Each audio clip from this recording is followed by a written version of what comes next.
All right.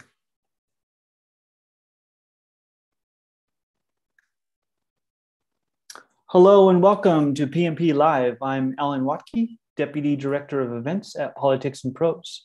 Thank you all for joining us today with Daniel D. Visé celebrating his new book, King of the Blues. At any point during the event, you can click on the link in the chat to purchase a signed copy of King of the Blues on the Politics and Prose website.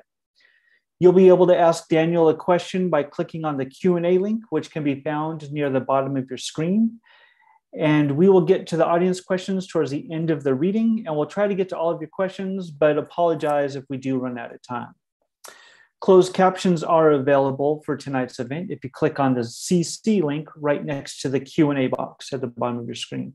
And finally, we just want to thank you all for being here with us today. We're so thankful to our family of loyal customers keeping PMP afloat.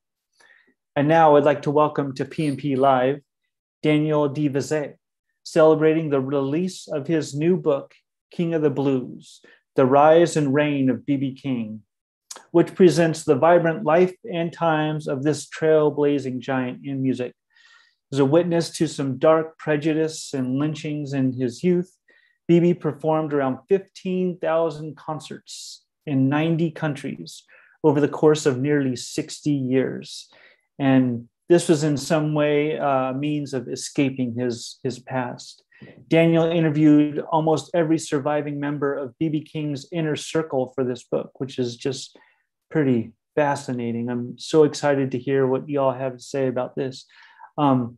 Daniel D. Visé is the author of the critically acclaimed Andy and Dawn, The Making of a Friendship, and a classic American TV show, and The Comeback, Greg LeMond, the true king of American cycling and the legendary Tour de France, and co-author of I Forgot to Remember, a memoir of amnesia. He shared a 2001 Pulitzer Prize for his journalism and has worked at the Washington Post and Miami Herald, among other newspapers, and he lives real close here in Maryland. Daniel will be in conversation with Dr. Diane Williams, the author of The Life and Legacy of B.B. King, a Mississippi blues icon. She has authored, edited, and been included in numerous publications and anthologies. She is also a professional storyteller, public speaker, and mixed media fiber artist. Diane retired from state government as a grant administrator for the Mississippi Arts Commission. And so now, without further ado, please welcome to PMP Live, Daniel D. Visé and Diane Williams. Hello and welcome.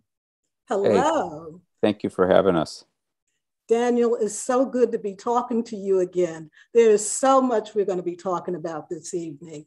I've been reading your book, and I've read every book about B.B. King, by the way.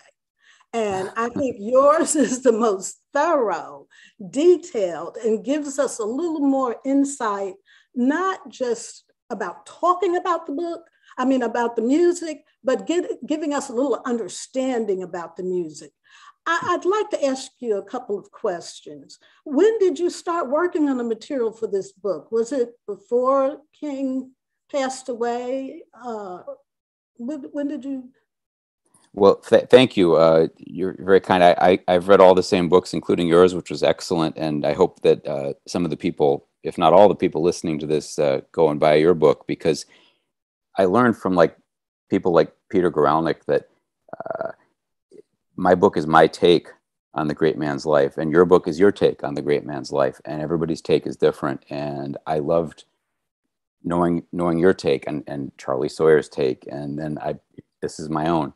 I started working on it in 2017, which seems like an awfully long time ago, like an earlier era, right, for all of us. And I think I first went down via Nashville through Memphis to Indianola to Itabena to Berkeley and all those places in 2018.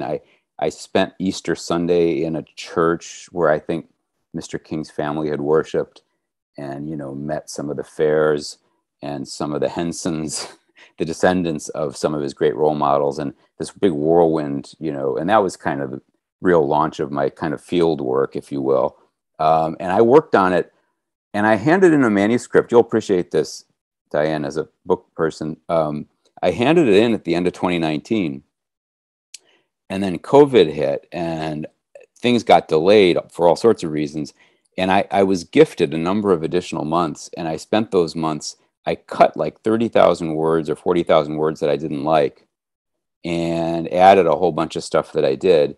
And I spent the better part of 2020 interviewing all these captive sources because they couldn't go anywhere because of COVID, and fleshing out my best kind of cinematic scenes in the book and making them better, adding additional dimensions to them, adding more color and detail, just asking really tricky questions like, Mr. Coleman, what color was the wood paneling in the room?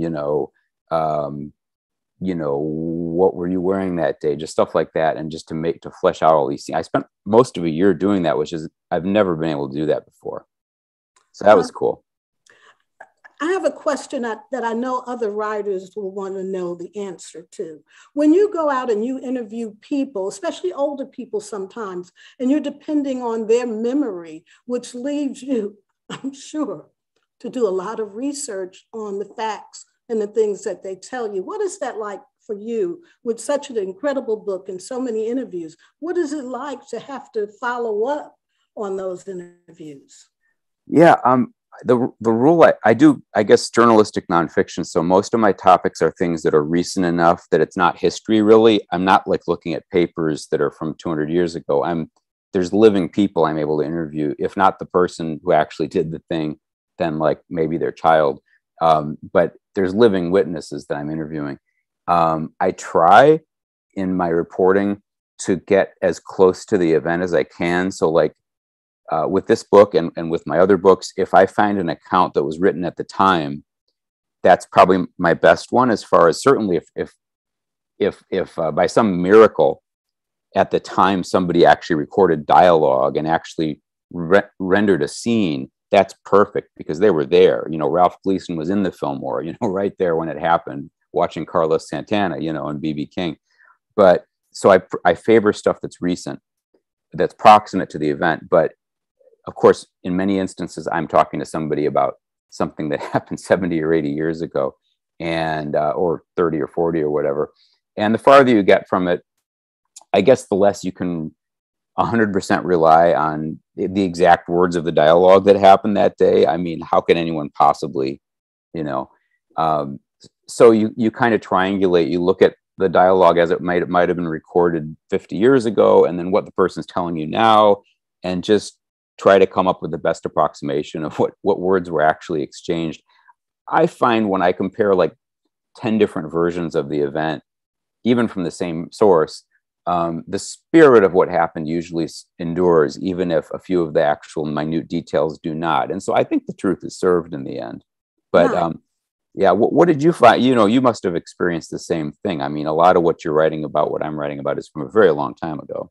Oh, yeah, I dread almost. I used to do oral history collections, and I try to do some research into what was published, if there was anything in the media, anything that could substantiate the era that the people are referring to, those kinds of things, and cross-referencing with other people, and people always send you, why don't you go talk to Miss Mamie, she's 99, and so there's ways to find out what was going on at the time. And, digging down in the Mississippi Department of Archives and History has been a way as well.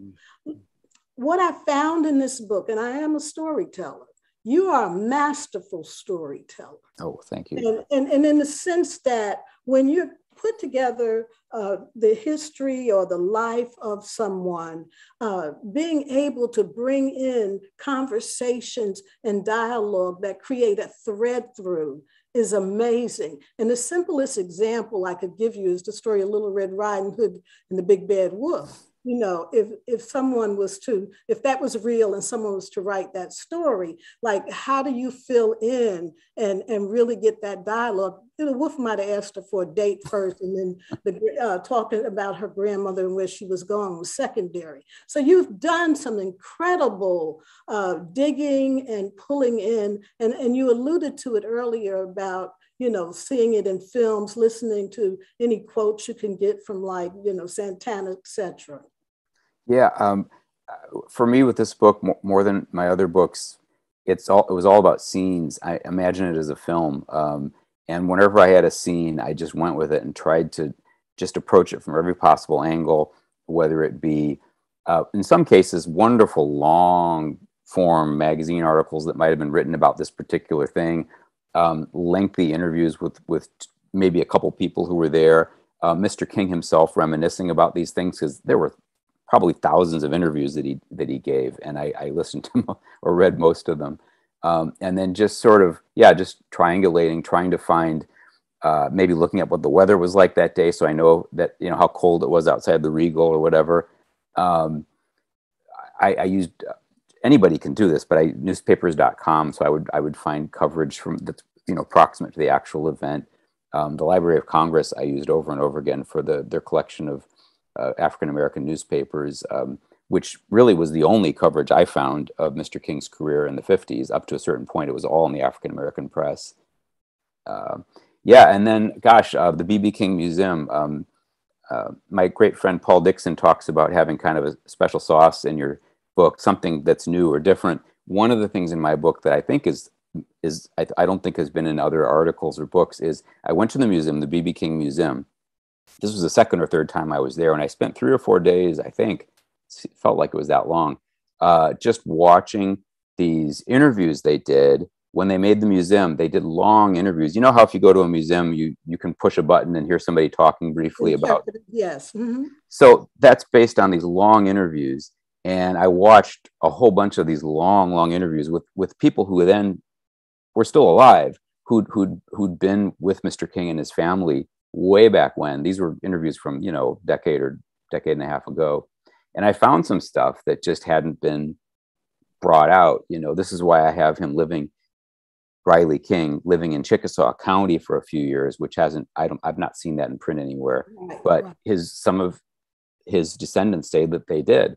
And then it's in the census, and ancestry.com, ladies and gentlemen. It's right there in the census, and you can now anybody can just pull it up and it's right there. I remember comparing notes with Jerry Fair of the Fair family, Archie Fair being the great preacher in Kilmichael. Mm-hmm. And he had a lot of these goods, and we concurred on stuff. And it's like, okay, well, so I'm on the right track. I got the right stuff here, the right census forms, Cool. Inquiring minds want to know, did the B.B. King Museum and Delta Interpretive Center, that's the long name for the museum, did they allow you to go into the archives? Maybe not, because that's not ringing a bell. The only archives that I tapped there were these wonderful videotaped interviews done by the late Jim Dollarhide, right? And Charlie Sawyer was in on at least some of those sessions. No, I spent 3 or 4 days in Oxford at the Blues Archive, looking through their entire massive file of B.B. King artifacts. But no, so tell me, there must be something I missed. Oh my gosh, I was allowed to go in, and at first they were going to let me get anything I wanted for my book, but then the board changed their mind. But inside you find a number of his guitars, and I got to carry the guitars to the funeral parlor on the day of the funeral, by the way. Oh my gosh. I know, I'll never forget it. I got pictures. But inside the archives, like I said, is some of his coats, different things like that, articles around the world, pictures with presidents, awards, different things like that. Well-kept archive right there inside of the museum. So, it's even worth it if you're back in Mississippi to just ask for that opportunity to just check out some of those things. This is instructive because you don't know what you don't know. Right. And I didn't know those videotapes existed until I somehow found out about them. Probably Mr. Robert Terrell told me. Yeah. I didn't know there was this secret room filled with stuff that isn't on display at the museum. They kept it a secret from you. Oh, goodness. Well, see, now I know. In the book, and I heard it in your talk as well when you spoke in Mississippi, so many people have written about B.B. King. So as you well know, there's some discrepancies on dates and Oh man, I was laying out index cards and piles of books, and I'm like, wait, how you dealt with that masterfully? Oh, I don't know that I dealt with it at all. It drove me crazy trying to reconcile everything. Yes, you felt the same pain. So Charles Sawyer, who wrote the authorized B.B. King biography, which published in 1980, set a lot of things straight because he got a hold of documents that sort of put years to certain events. And I think he and Mr. King collaborated on that, and both of them learned some stuff that neither of them had known about Mr. King's own life. By and large, the story Mr. King told in his own memoir published in 96, I mean, it's all there and it's all the real stuff. But, there were just bits and pieces there where things were just, and there's 3 or 4 different years given for, like, when did Mr. King go to Lexington to live with his father? When did he come back? When did he first go to Indianola? When did he first go to Memphis? When did he go for the second time? And between the autobiography, the different biographies that are out there, and the long form coverage in magazines like Living Blues, Rolling Stone, there's often, you know this, Diane, there were often 3, 4, 5, 6 different dates. And what I did was, if I had irrefutable proof, like a newspaper clipping that said, okay, it was this day, then I used that. Like, I found a clipping, which was the first time the name B.B. King appears in the radio listings in the Commercial Appeal in Memphis. So that's a thing. I mean, that's definite. Otherwise, if there was some artifact that someone else had, again, like Mr. Jerry Fair, the descendant of Archie Fair, the preacher, or something I found on Ancestry, I'd go with that. Otherwise, I would usually just defer to Mr. King himself, and whatever he remembered is what I would print. And so that's how I kind of, and then just like you, I had timeline after timeline after timeline, and it was very challenging. And this is what the blues is, right? I mean, all of the great blues artists are just shrouded in mystery about when exactly this happened and when that happened. And it was complicated as journalism. You have photographs in the book. And then I believe I heard you mention, or a scene where you mentioned some of your resources, like Bill Ferris, who's incredible folklorist, and he inspired me and sent me books when I told him I was writing. He was an amazing person. And he sent me books too, Yeah, I would Great like man. Amen. I would like to hear more about some of those types of resources and your resources for the photographs. Thank you. Well, I wanted to make sure to mention the photo insert to me is that's like the commercial for the book, because if you look at it at Lemuria Books in Jackson, Mississippi, the first thing you do, right, is look at the photos. And I try to set up the photo insert and those captions I work very hard on as kind of like a comic book of the book, right? So you read it and it takes 2 minutes, and then you know what the book is basically, and you can kind of decide whether it's for you. I love the fact that with this book, I was able to use a bunch of photos from people who were also sources. You mentioned Bill Ferris, who was B.B. King's dear friend and sort of huge, massive supporter in academia, first at Yale, right? And then at Ole Miss, and now at UNC, Carolina. And his beautiful pictures are in my book. My favorite, I think, is the one at Parchman, when B.B. goes to Parchman around 1981, and he's clasping hands with the inmates. Ernest Withers, the legendary photographer based out of Memphis, right? A bunch of his photos, which are unique. There's no other picture of Big Red, I don't think, that's like the one that Ernest Withers took. Those are amazing photographs. He wasn't my source. He's passed away, but he's a legend. Charlie Sawyer, who wrote the authorized biography of B.B. King in 1980, several of his pictures are in my book, and he was a huge source. I interviewed him over and over again because he had so much amazing information. And really, that was the definitive story up until when B.B. King's own memoir came out.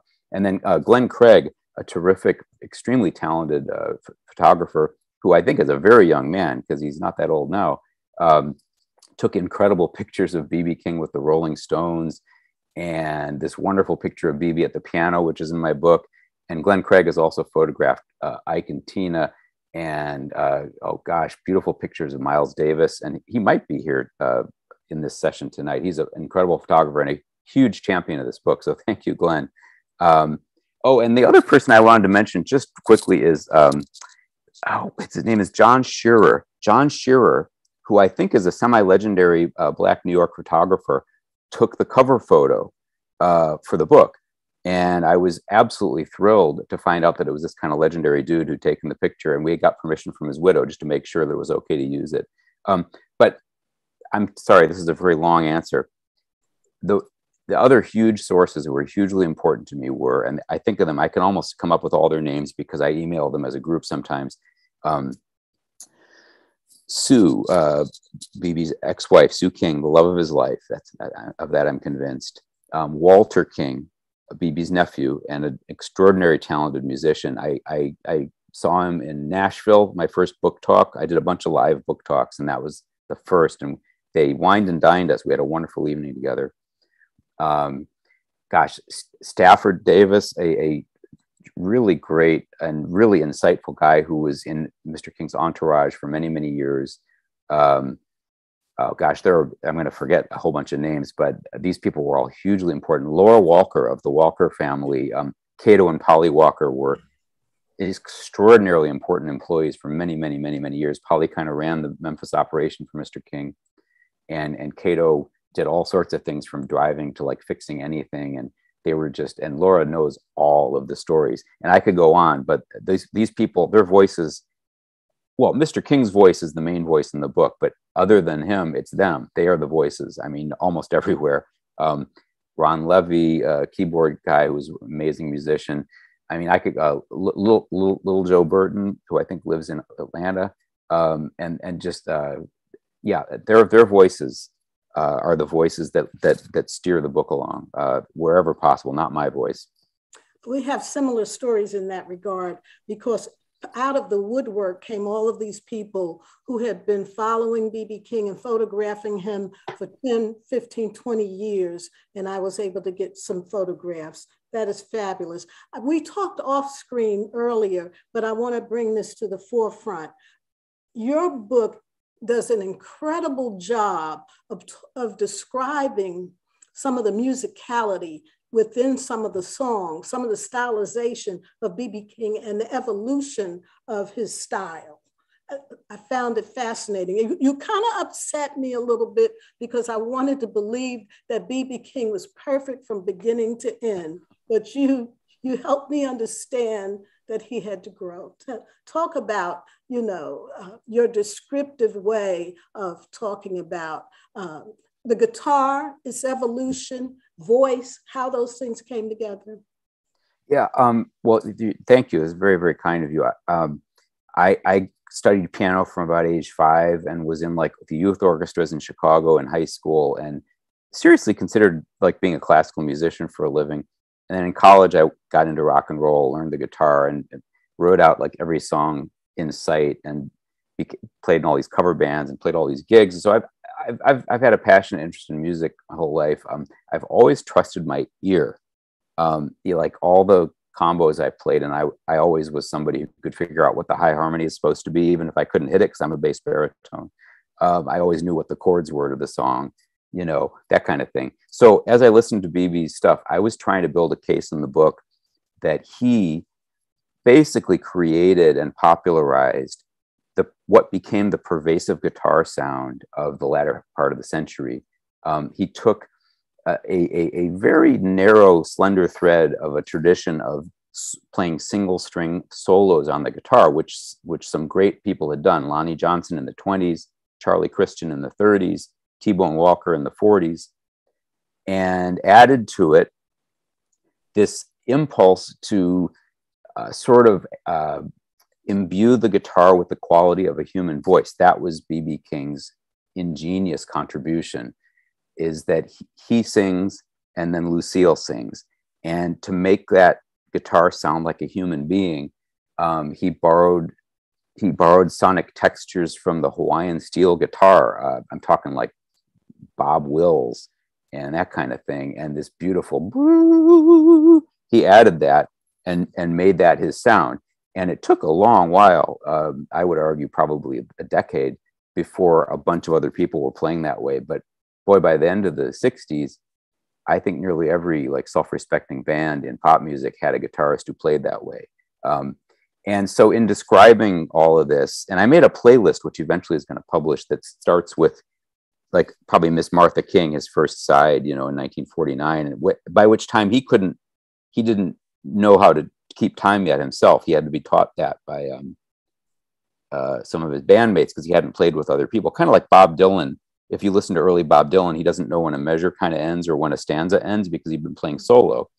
But sorry. Let me interject there because B.B. King was born in 1925. So some of that music prior to his time, Ma Rainey, Bessie Smith, people like that, the timing wasn't the same timing we have. So that when he started in his musicianship, he was, he had been listening to some of those older musicians before his, listening to those musicians before his time almost. And so I think he picked up on a little of that and didn't get the understanding he needed in real time.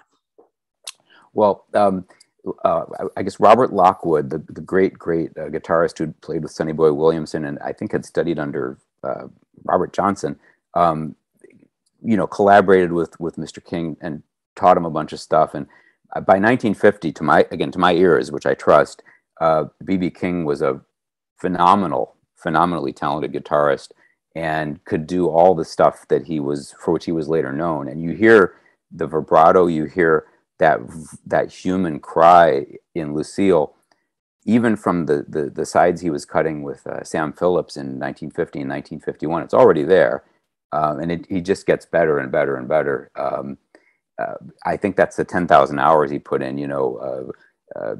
between his first and second trips to Memphis, and then in that kind of span between his first sides in 49 and the much, much more accomplished ones in 1950. It's an amazing journey to follow. I thought that was so, I didn't know about that.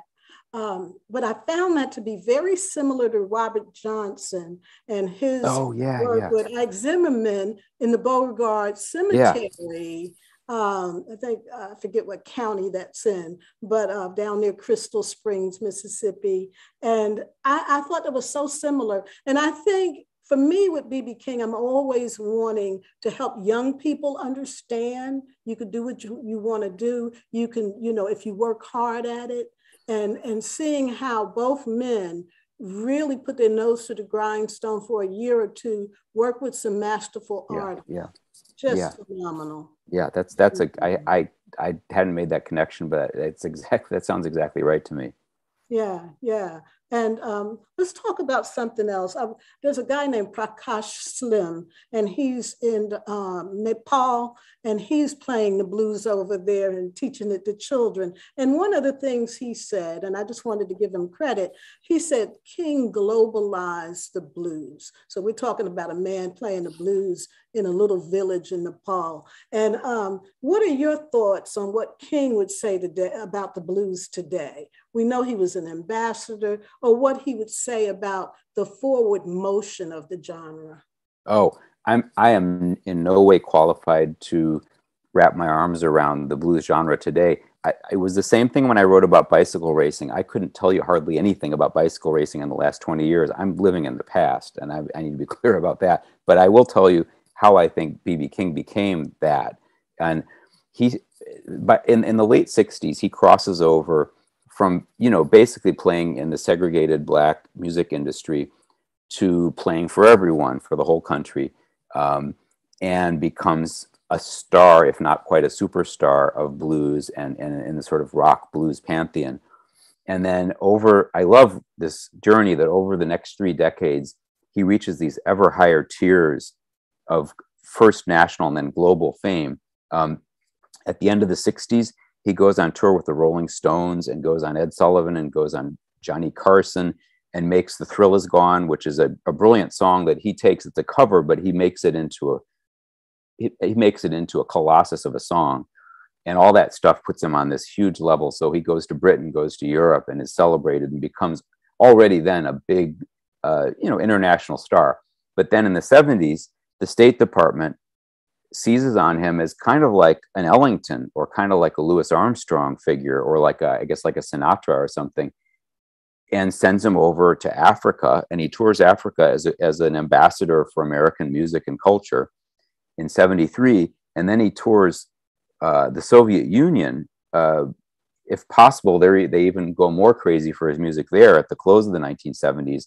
And that those gestures by our government kind of seal his reputation as somebody on the level of an Ellington, just not just a great blues man, not even maybe the biggest blues man or the one superstar of the blues, but a sort of global ambassador for what it is to be kind of American and what American culture is. And this continues to, he continues to climb to these ever higher levels over the ensuing decades.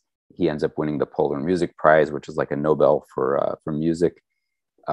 George Bush awards him the Presidential Medal of Freedom, I think in 2008.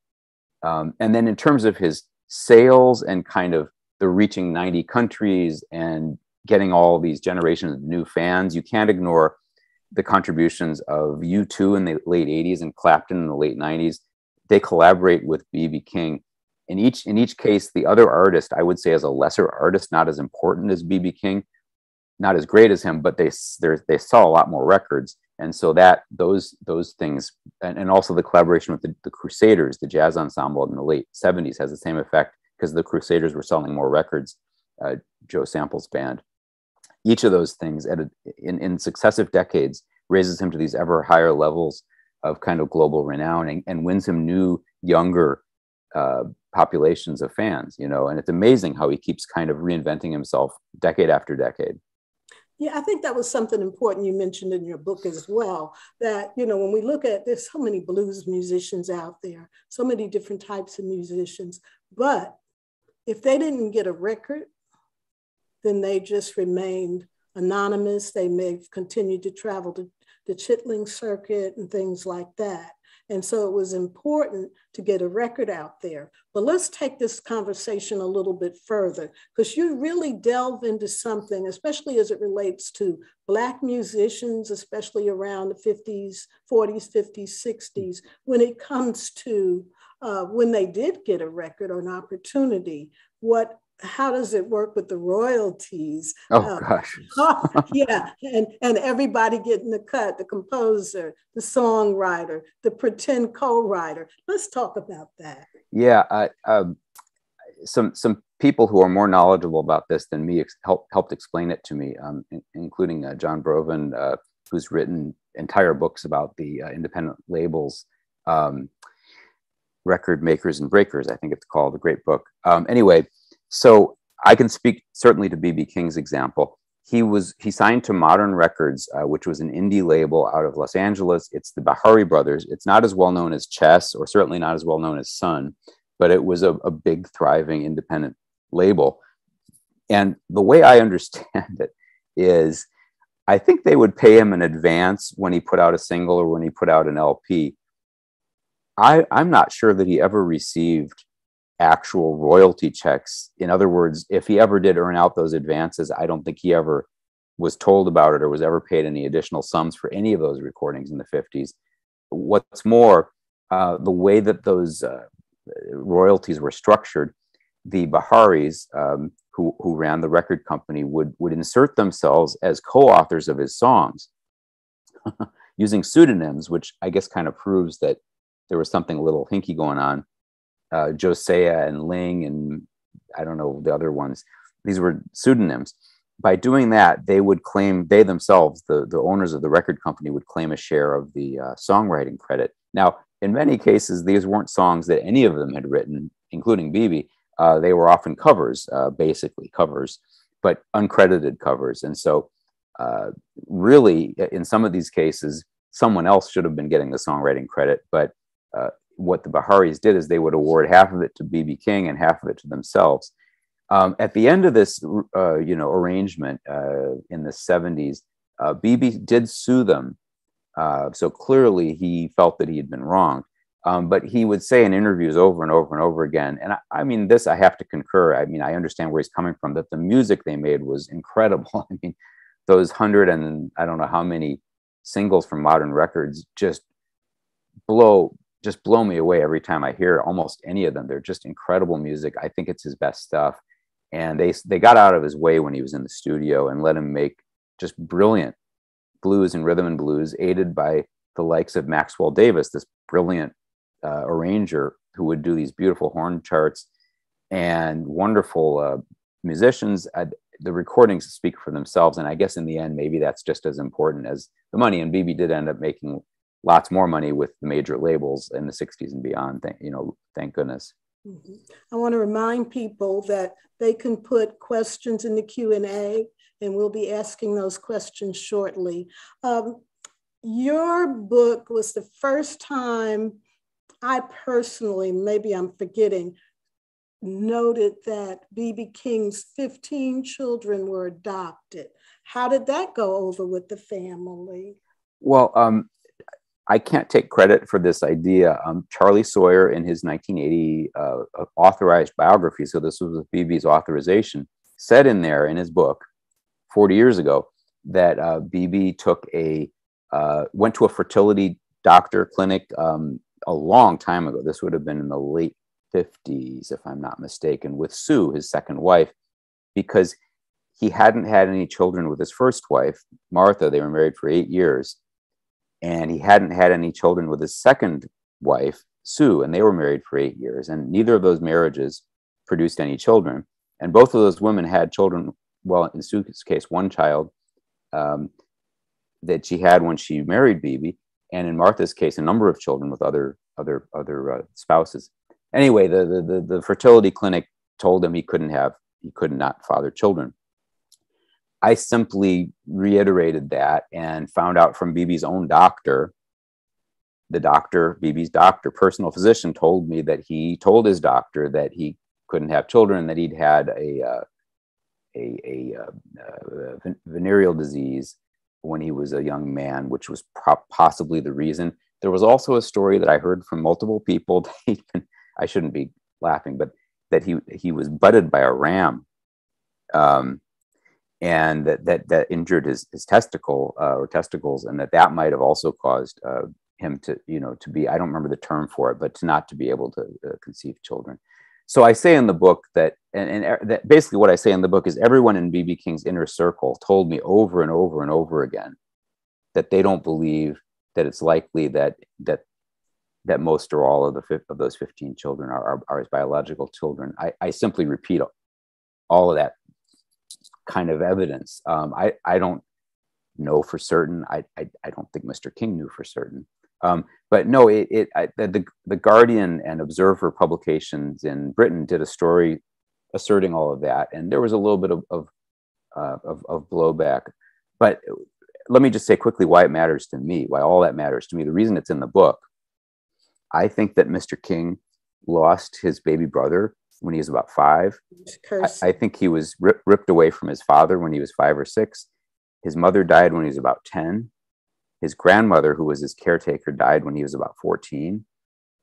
He watched his father raise a whole nother family. I think he felt like he lost his family. And as a biographer, again, this is my take on his life, I felt like he spent his whole adult life trying to build a family. And I think that's a lovely thing. Whatever good or bad came of that, whether they were his biological children or they were not, the fact that he wanted that family and worked so hard at building it and fostering it and such is extremely important in who he is, right? That's what I think.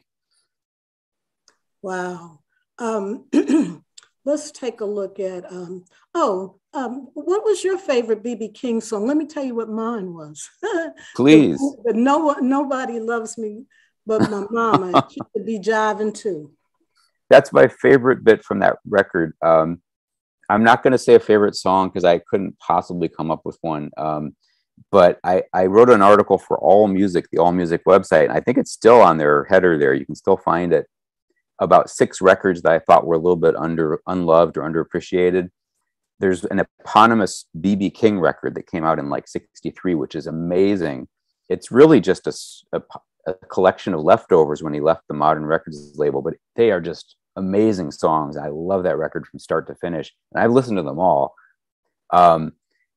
Scott Barretta, the great blues hound down in Mississippi told me his favorite B.B. King record is Blues is King, which was a lesser known live album from about 67 that's after Live at the Regal and before Live in Cook County Jail. Those three make a wonderful package, but Blues is King is a wonderful record. It's a breakup record.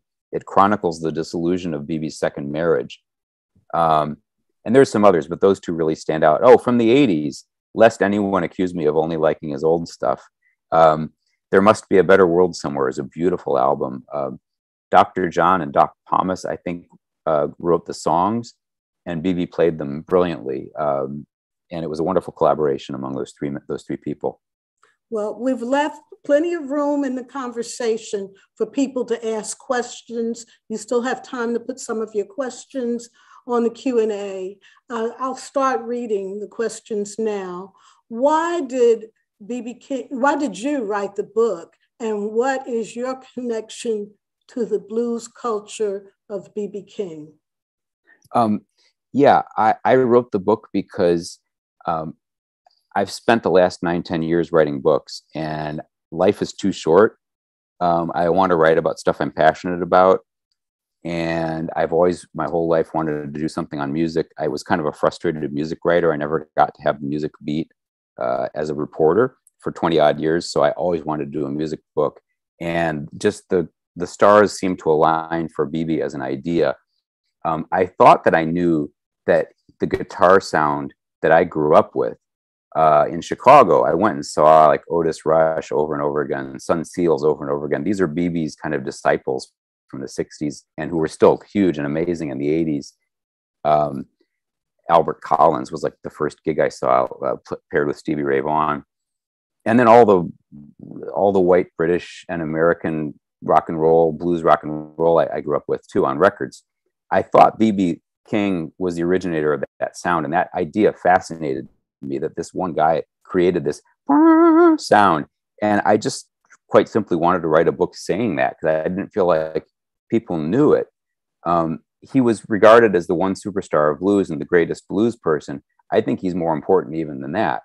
I think he's even more important because I think that he created this beautiful sound that put the guitar front and center for my entire adult life, basically until like the end of the century. I hope that answers the question. Absolutely. You know, B.B. King himself said, the blues bleeds the same. He said, the blues bleeds the same blood as I do. So the next question, who was B.B. King's biggest musical influence? Oh, I think either you or I could answer that. I would have to say T-Bone Walker.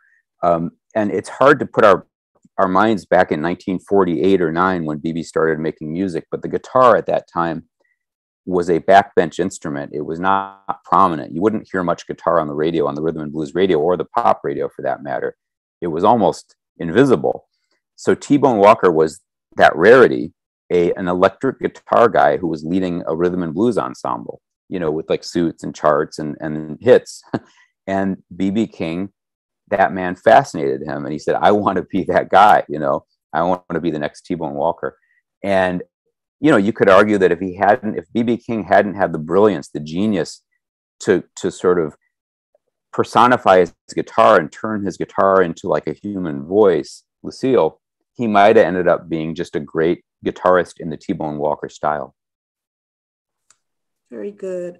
The next question, how many times have you seen him play live, and what song hit you the hardest?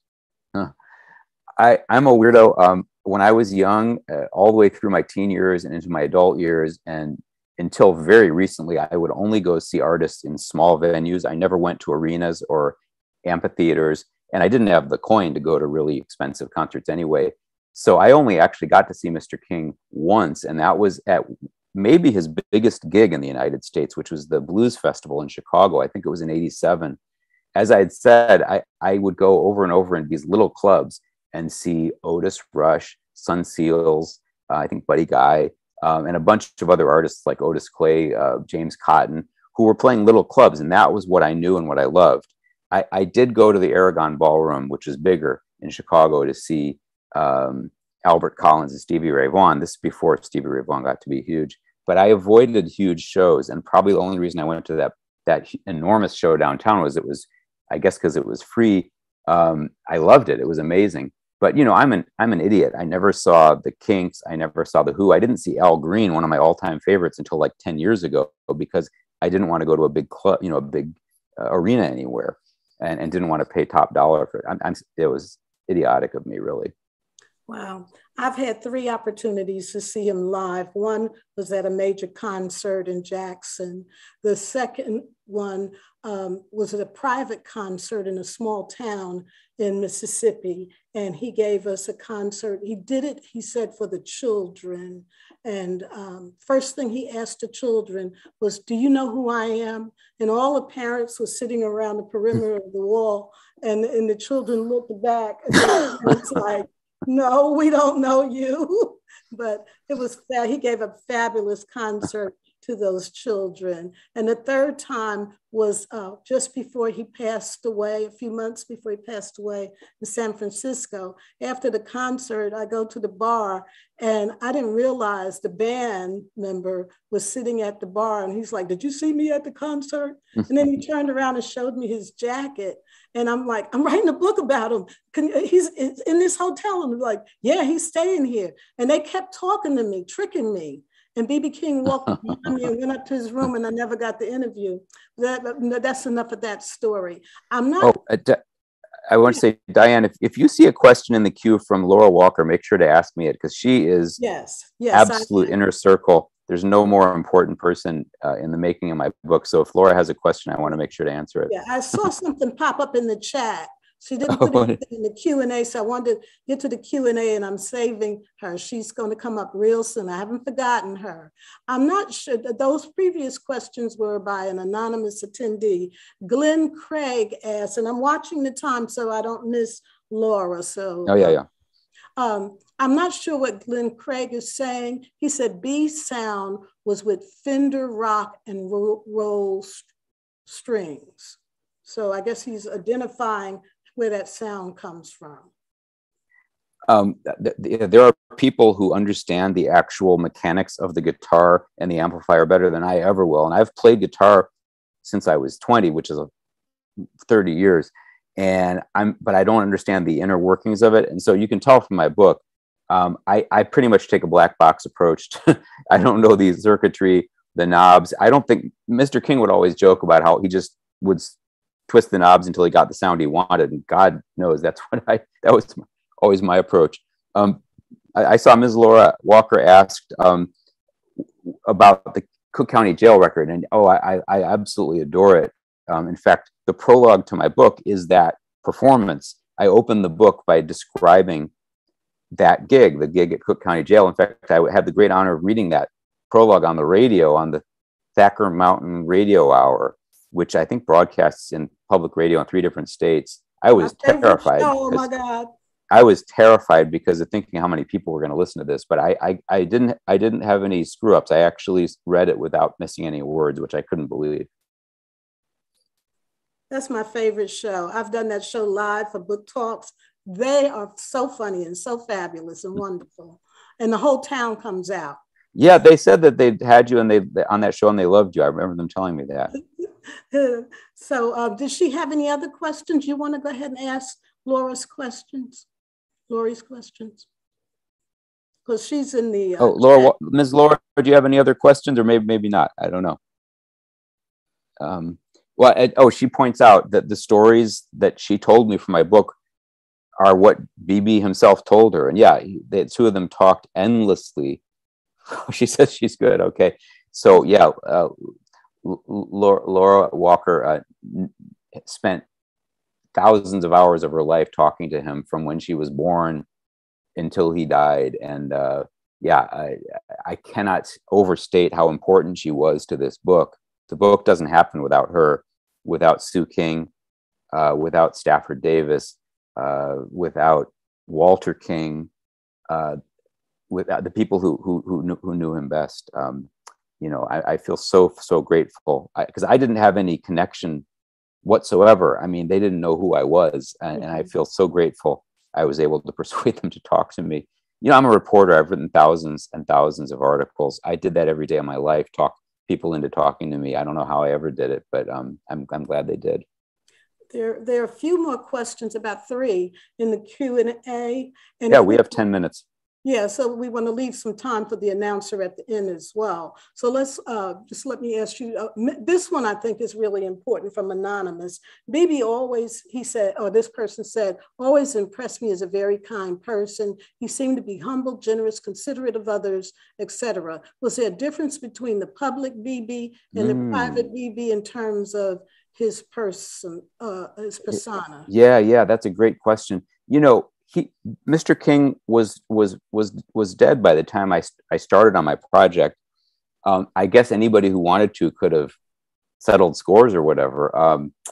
Nobody did. I'm sure, Diane, this is what you found as well. Every single last human being I interviewed, and I interviewed many people, I didn't hear one even remotely negative story about the man. I mean, goodness gracious, he had his flaws. I mean, he himself owned up to many, many shortcomings in his book, and you can read his book or my book to hear about those. But what a wonderful human being.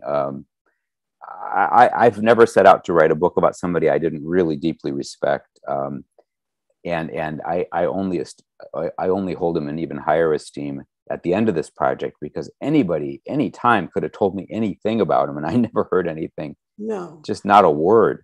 He was one of the kindest men you would ever meet. He was a gentleman, straight up. If other musicians didn't have a good night, he gave them when they were performing, he gave them such encouragement. A lot of my interviews were from musicians that were impacted by him. And that was his MO. Just, he would say a kind word no matter what to people. Yeah. He would entertain, conversations with them. And that was hard for him, but he did. Let's go. Oh, yeah, go ahead, please. Yeah, carry on. Well, we're running out of time. Ken Myers asked, what bands and artists did he enjoy touring with? Oh, gosh. I know that he had an especially close rapport with certain bands, because they would hire musicians back and forth. James Brown's band, Bobby Bland's band, I think Albert King's band. He played with so many different artists, and I don't remember ever hearing him say a bad word about anybody. If I'm thinking about kind of artists he seemed to especially hold in very high esteem, I would want to single out Miles Davis. They had enormous mutual respect, and they played some gigs together. So this qualifies as an answer to that question. They just were massive fans of each other. And I heard some wonderful stories about Miles Davis interacting with BB and his entourage, and he's kind of grumpy, and a little bit intimidating, but he obviously loved BB King, and BB King adored him. There's a scene in the book where BB King gives a shout out to Miles Davis in the audience, and Miles snaps at him like, "What are you doing? Don't mess with me. I'm trying to, just be a private citizen." And BB says, "I will shout you out if I want to. I'm not doing it right." But they obviously just adored each other. Yeah. And there's a scene in the book where he meets Charlie Parker, who he absolutely worships. This in the segregated hotel in, I think, Houston. And he says, "Oh my God, Mr. Parker, I just love your music." And Charlie Parker says something like, "You know what? We all are playing the blues, and we best remember that, that's what it is in the end." Mm-hmm. Great scene. Stafford said, "You both have given wonderful information on the boss. Keeping the blues alive was his life's work. You both are helping his cause." Stafford. Hey, Stafford. Yeah, Stafford. And R. Douglas Crossick, please excuse me for saying your name wrong if I did, said, "Did BB King record with Stax or Sun?" BB King made a few recordings with Sam Phillips early in his career, 50-51. So that was for the Sam Phillips recording studio, which became Sun Records. It's a small part of the Sun Records story, but huge in the sense that it's BB King. If you go to the Sun Records website, BB is front and center there. The really interesting thing, and Peter Gralnick would know a lot more about this, but I'm fascinated that Sam Phillips didn't seem all that unhappy to part ways with B.B. King. I don't think he knew what to do with him. He, I think, wrote or told Mr. Goralnik that he saw B.B. King's vocals, his vocal style, as good, but not really all that different or unique, which to me is like really ironic because, you know, he had in his hands a singular and massively important guitarist, right? But nobody was listening to the guitar back then. That's the weird thing. Just people were not focused on the guitar in 1950 and 1951. And Sam Phillips, it went right past him, I guess.